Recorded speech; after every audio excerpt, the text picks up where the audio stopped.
सभी दोस्तों को नमस्कार। स्वागत है आप लोगों का आर के जी एस क्लासेस में।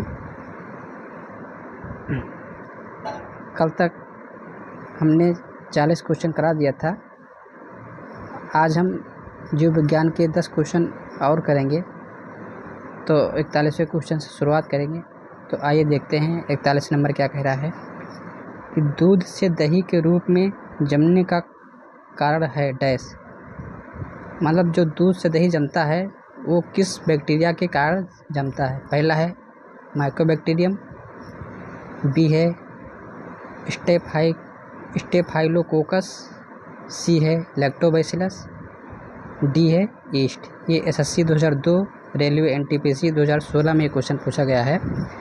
तो दूध से दही बनने की क्रिया में जिस बैक्टीरिया का रोल होता है वो होता है लैक्टोबैसिलस, यानी उत्तर नंबर सी होगा। इसी तरह ये देखते हैं 42 नंबर, निम्नलिखित में से कौन सा नाइट्रोजन फिक्सिंग बैक्टीरिया है। पहला है साल्मोनेला, बी है राइजोबियम, सी है स्यूडोमोनास, डी है ई कोलाई यानी इस्चर्चिया कोलाई। ये भी आरआरबी एनटीपीसी 2016 में ये क्वेश्चन पूछा है। तो जो नाइट्रोजन फिक्सिंग बैक्टीरिया है वो होता है राइजोबियम, यानी उत्तर नंबर पी होगा। इसी तरह आइए देखते हैं 143 नंबर, सिम्बायोटिक कीटाणुओं जो कि वातावरणीय नाइट्रोजन के स्थिरीकरण के लिए उत्तरदायी हैं किसमें पाया जाता है। पहला है मटर में, बी है गेहूं में, सी है मक्के में, डी है जई में। ये एसएससी 2016 में ये आया है क्वेश्चन। तो सिम्बायोटिक मतलब है सहजीवी संबंध, जो वातावरणीय नाइट्रोजन के स्थिरीकरण के लिए उत्तरदायी हैं। वो जो पौधा है वो होता है मटर में सिम्बायोटिक रिलेशन पाया जाता है।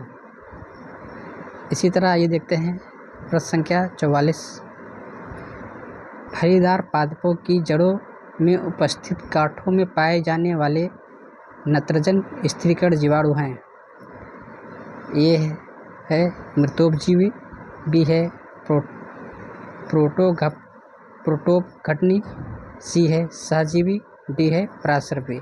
ये उत्तर प्रदेश पीसीएस 2008 में ये आया हुआ क्वेश्चन है। तो जो फलीदार पादपों की जड़ें होती हैं उसमें नाइट्रोजन स्थिरीकरण की जो प्रक्रिया होती है वह सहजीवी संबंध होती है। इसीलिए कहते हैं कि फसल उगाने के बाद उसमें जैसे दालें उगाई जाए, जैसे मटर है, अरहर है, जिससे कि जो खेत की उर्वरता होती है वो बनी रहे। इसी तरह ये देखते हैं 45 नंबर, आनुवंशिक हेरफेर द्वारा प्राकृतिक पृथक्कृतों से विकसित जीवाणुओं का कौन सा जीवाणु विभेद समुद्र में बिखरे तेल का निवारण करने के लिए उपयोग में लाया जा सकता है। पहला है एग्रोबैक्टीरियम, बी है क्लोस्ट्रीडियम, सी है नाइट्रोसोमोनास, डी है स्यूडोमोनास। ये भी यूपीएससी 2010 में पूछा गया क्वेश्चन है। तो आप लोगों ने देखा होगा कभी कभी जब तेल टैंक बड़े बड़े जहाज़ों से दूसरे देश से मंगाया जाता है तो कभी कभी जो जहाज़ होते हैं वो विस्फोट हो जाते हैं, वो फट जाते हैं, जिससे कि जो तेल होता है वो पानी की सतह पे तैरने लगता है। तो उसी के निवारण के लिए स्यूडोमोनास का प्रयोग किया जाता है, यानी उत्तर नंबर डी होगा। इसी तरह ये देखते हैं प्रश्न संख्या 46, प्रशीतन यानी रेफ्रिजरेशन खाद्य परिरक्षण में मदद करता है। आप लोग फ्रिज जो यूज करते हैं उसमें आप खाना रख देते हैं तो वो क्यों नहीं ख़राब होता है। तो ये पहला है जीवाणुओं को मारकर, बी है जैव रासायनिक अभिक्रियाओं की दर को कम कर, सी है एंजाइम क्रिया नष्ट कर, डी है खाद्य पदार्थ को बर्फ़ की परत से ढककर। तो इसका जो सही उत्तर होता है वो जैव रासायनिक अभिक्रियाओं की दर कम हो जाती है, जिससे कि फ्रिज में रखा खाना खराब नहीं होता है, यानी उत्तर नंबर बी होगा। इसी तरह ये देखते हैं प्रश्न संख्या 47, अवायवीय स्थिति में जैविक पदार्थ के जीवाणु अपघटन को क्या कहते हैं। अवायवीय स्थिति मतलब जिसमें वायु ना हो।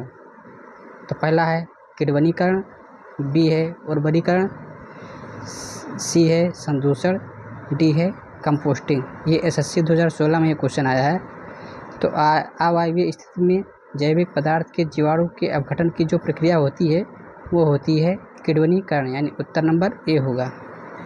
इसी तरह ये देखते हैं 48वां नंबर, जीवों के निम्नलिखित प्रकारों में से छत्रक किसे कहते हैं? छत्रक का संबंध है, पहला है शैवाल से, बी है फर्न से, सी है कवक से, डी है लाइकेन से। ये NDA 2010 में क्वेश्चन आया है। तो जो जीवों में छत्रक होता है वो होता है कवक से संबंधित, जिसे हम मशरूम कहते हैं, वही एक कवक है। इसी तरह ये देखते हैं 49 नंबर, समान खाद्य छत्रक यानी मशरूम क्या होता है? पहले ऑप्शन है कवकीय बीजाणु का पुंज होता है, बी है कवक तंतु का प्रकार होता है, सी है कसकर ठसाठस भरे कवक जाल, डी है अलैंगिक बीजाणु पैदा करने के लिए प्रयुक्त संरचना। तो इसका जो सही उत्तर होगा वो होगा उत्तर नंबर बी। आइए आज का आखिरी क्वेश्चन देखते हैं। ईस्ट मिलाने पर गुत्थे हुए आटे के उठने का क्या कारण है? जब उसमें ईस्ट मिला देते हैं तो आटा जब उठता है, जैसे कि जलेबी जो बनाते हैं तो उसमें ईस्ट पाउडर का प्रयोग करते हैं, तो वो किसके कारण होता है? पहला है ताप वृद्धि के कारण, बी है द्रव्य के परिणाम में वृद्धि के कारण, सी है ईस्ट की कोशिकाओं की संख्या में वृद्धि के कारण, डी है कार्बन डाइऑक्साइड गैस का निर्मोचन। ये CDS 2014 में ये क्वेश्चन आया है। तो ईस्ट मिलाने पर जो पर गुथे आटे होते हैं वो उसमें क्या होता है कि ईस्ट कोशिकाओं की संख्या में वृद्धि हो जाती है, यानी उत्तर नंबर सी होगा। तो आज के लिए 10 क्वेश्चन हो गए।